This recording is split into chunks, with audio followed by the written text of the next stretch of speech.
महिला बचत गटांसाठी आणलेले स्टॉल वाटपाविना पडू नयेत। स्टॉल 6 वर्षांपासून या स्टॉल्सचं वाटप रखडलेलंच आहे।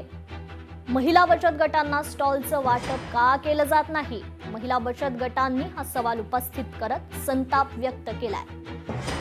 तर स्टॉलच्या ठिकाणाहून आढावा घेतलाय आमचे प्रतिनिधी किरण तेलगोटे यांनी। बचत गटातील महिलांना रोजगार मिळावा यासाठी उल्हासनगर महापालिकेने महिलांसाठी 50 स्टॉल जे आहेत ते उपलब्ध करून दिले होते आणि जवळजवळ गेल्या 6 वर्षापासून हे जे स्टॉल आहेत ते धुळखात आहेत आणि याची कुठल्याही प्रकारची काळजी जी आहे ती महापालिका प्रशासनाकडून घेण्यात आलेली नाही आहे। जवळजवळ 1.25 कोटीचा खर्च या स्टॉलसाठी उपलब्ध जो आहे तो करून देण्यात आलेला आहे आणि हे जे स्टॉल आहेत ते आता एकंदरीत जर पाहायला गेलं तर मागच्या पावसाळ्यामध्ये देखील ही स्टॉल जे होते याच ठिकाणी होते आणि याला आता गंज जो आहे तो चढू लागलेला आहे आणि हे जे स्टॉल आहेत ते धुळखात पडलेले आहेत। आता मात्र महापालिकेमध्ये महापौर यांची म्हणजे महापौर बसलेला आहे आणि अद्यापही हे स्टॉल जे आहेत ते महिला बचत गटांना देण्यात आलेले नाही आहेत आणि महापालिका प्रशासनावरती सर्व स्तरातून या